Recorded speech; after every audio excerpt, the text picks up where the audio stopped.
semuanya, Assalamualaikum warahmatullahi wabarakatuh. Perkenalkan, nama saya Rizka Poja Syafrina dengan NPM 22189. Saya mahasiswa aktif dari Fakultas Hukum Universitas Pasundan. Izinkan saya di sini akan menjelaskan materi tentang pidana dan perkembangan mencakup ruang lingkup tindak pidana. Di sini saya untuk memenuhi ujian tengah semester kepada dosen saya Ibu Tia, izinkan saya untuk menjelaskan apa itu ruang lingkup tindak pidana. Kepada teman-teman semuanya, selamat menyaksikan. Yuk kita bahas. Pertama, di dalam ruang lingkup tindak pidana kita harus tahu dulu apa sih itu pengertian dari tindak pidana. Di sini aku akan membagi menjadi dua. Yang pertama ada pengertian tindak pidana secara umum atau secara teori, dan juga pengertian tindak pidana di dalam KUHP baru kita. Ada yang tahu nggak KUHP baru kita? Jadi kita itu di negara Indonesia sudah punya KUHP baru, yaitu pada Undang-Undang Nomor 1 Tahun 2023. Jadi kita langsung bahas yuk pengertian dari tindak pidana menurut teori. Tindak pidana ini berasal dari hukum pidana Belanda, yaitu strafbaarheid. Strafbaarheid terdiri dari 3 kata. Yang pertama ada straf. Nah, straf ini artinya itu kalau nggak salah tindakan atau hukuman, hukum atau pidana. Lalu ada bar. Bar ini artinya boleh atau dapat. Dan yang ketiga ada fate. Nah, fate ini mempunyai banyak sekali arti atau pendapat. Yang ada yang berpendapat bahwa fate ini artinya suatu tindakan, peristiwa, atau suatu pelanggaran dan juga suatu kenyataan gitu. Lalu para ahli, ada ahli yang memberikan pendapatnya, yaitu Pompey.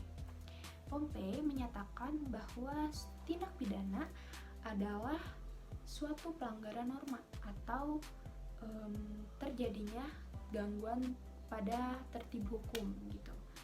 Nah, yang dilakukan oleh seseorang dengan sengaja ataupun tidak sengaja. Jadi pelanggaran ini dilakukan secara tidak sengaja maupun tidak sengaja.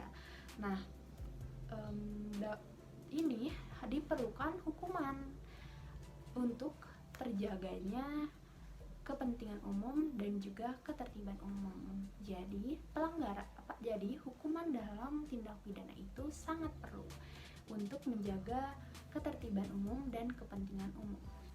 Sebelum kita masuk ke pengertian tindak pidana itu sendiri, ada baiknya kalau kita mengetahui istilah-istilah lain yang juga sama atau semakna dengan hukum pidana.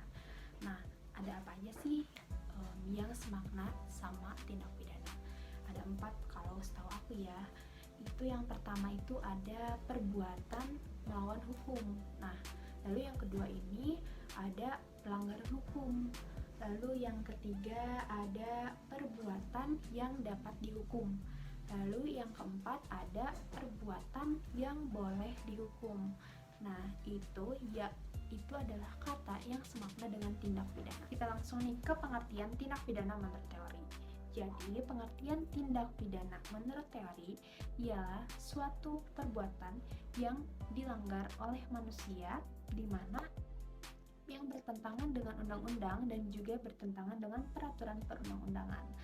Dan apabila seseorang yang melakukan perbuatan itu, maka akan diadakan penghukuman atau dia akan disanksi.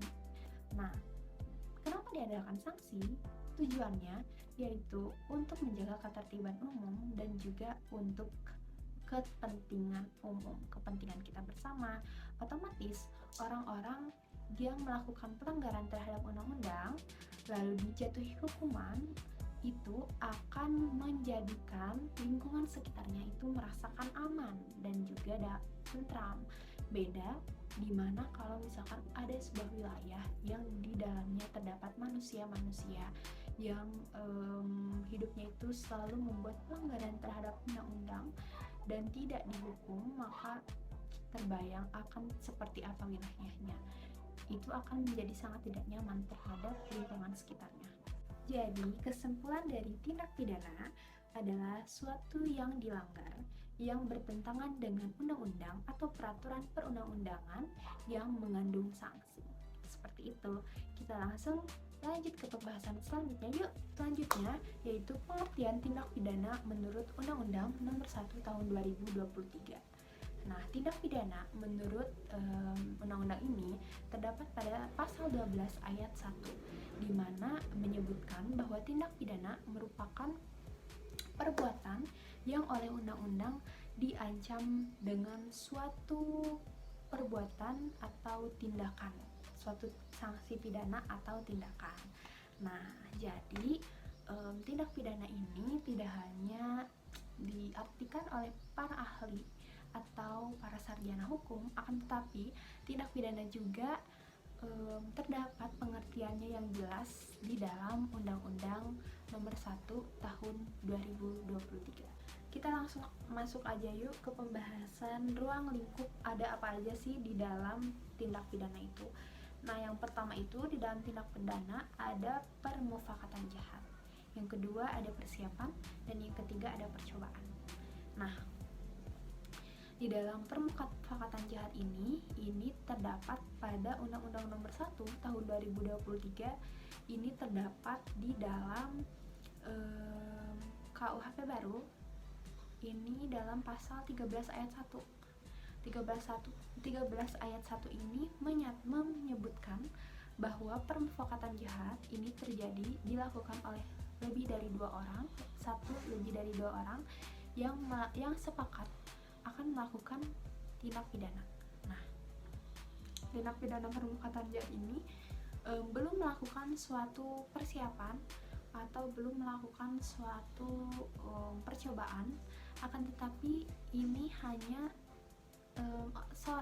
dua orang atau lebih bersepakat akan melakukan suatu kejahatan. Jadi mereka hanya bersepakat nih, yuk kita bunuh dia. Jadi hanya bersepakat gitu. Nah, di dalam permufakatan jahat juga ada seseorang yang ia dapat tidak dipidana atau pidananya batal dikarenakan ada seseorang di dalam kesepakatan tersebut ia mengundurkan diri atau membatalkan kesepakatannya atau tidak sepakat dengan apa yang akan dilakukan teman-temannya yang lain. Lalu yang kedua ini ada si dalam orang yang sepakat itu ia menghalangi atau mencegah terjadinya sebuah tindakan pidana tersebut gitu. Jadi kejahatannya itu dilerai oleh orang tersebut, ia dapat tidak dipidana. Nah, contoh realnya yang sangat simpelnya itu ada di dalam kehidupan kita. Contohnya itu begal. Nah, begal kan biasanya dilakukan oleh lebih dari dua orang, sekelumpulan orang gitu. Nah, bersepakat untuk membegal orang di jalan gitu kan, di malam hari saat jalannya sepi gitu. Mereka bersepakat untuk melakukan suatu tindak kejahatan. Nah, akan tetapi dalam salah satu temannya itu ada orang yang berusaha mencegah terjadinya kejahatan tersebut atau dia tidak sepakat terhadap teman-temannya, lalu ia menggagalkan tindakan teman-temannya itu untuk membegal. Nah, itu orang tersebut dapat bebas dari hukuman tindak pidana gitu. Lalu yang kedua itu ada persiapan. Nah, persiapan ini tercantum dalam Undang-Undang Nomor 1 Tahun 2023 pada pasal 15 ayat 1. Nah, persiapan ini melakukan tindak pidana terjadi jika pelaku berusaha untuk mendapatkan atau menyiapkan sarana berupa alat, mengumpulkan informasi, atau menyusun perencanaan ya, atau dalam suatu tindakan. Jadi yang pertama dia tuh menyiapkan alat-alat berupa misalkan kalau misalkan mau begal dia menyiapkan misalkan untuk melukai si orang yang mau dibegalnya, terus lalu mencari informasi siapa aja target yang mau dibegal, terus menyusun rencana bagaimana rencana di saat nanti akan melakukan pembegalan tersebut gitu. Lalu atau melakukan tindakan serupa yang dimaksud untuk menciptakan kondisi untuk dilakukannya suatu perbuatan yang secara langsung ditujukan bagi penyelesaian tindak pidana. Nah, lalu pada pasal 15 ayat 4-nya ini menyebutkan juga bahwa persiapan melakukan tindak pidana yang diancam dengan pidana mati atau pidana penjara. Jadi jika seseorang melakukan tindak pidana persiapan, ia diancam pidana mati atau pidana penjara seumur hidup, ya, dipidana dengan atau seringan-ringannya adalah 10 tahun. Contoh dari tindak pidana persiapan ini yaitu sejumlah pemuda anggota geng motor, ya, karena sekarang kan banyak banget ya di kota Bandung geng-geng motor, pokoknya geng-gengan kayak gitu yang kemarin banyak banget diberantas oleh polisi. Nah, geng motor itu mempersiapkan banyak senjata untuk melakukan penyerangan kepada geng motor lain. Itu kan merupakan suatu tindak kejahatan, ya. Dia dia menyiapkan alat-alat untuk menyerang, lalu dia mencari informasi tentang geng-geng motor lain.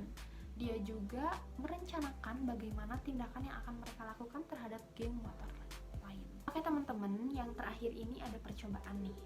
Nah, percobaan ini terdapat pada pasal 17 ayat 1. Nah, percobaan melakukan tindak pidana terjadi jika niat pelaku telah nyata dari adanya permulaan pelaksanaan dari tindak pidana yang dituju, tetapi nih ya, pelaksanaannya tidak tidak mencapai hasil.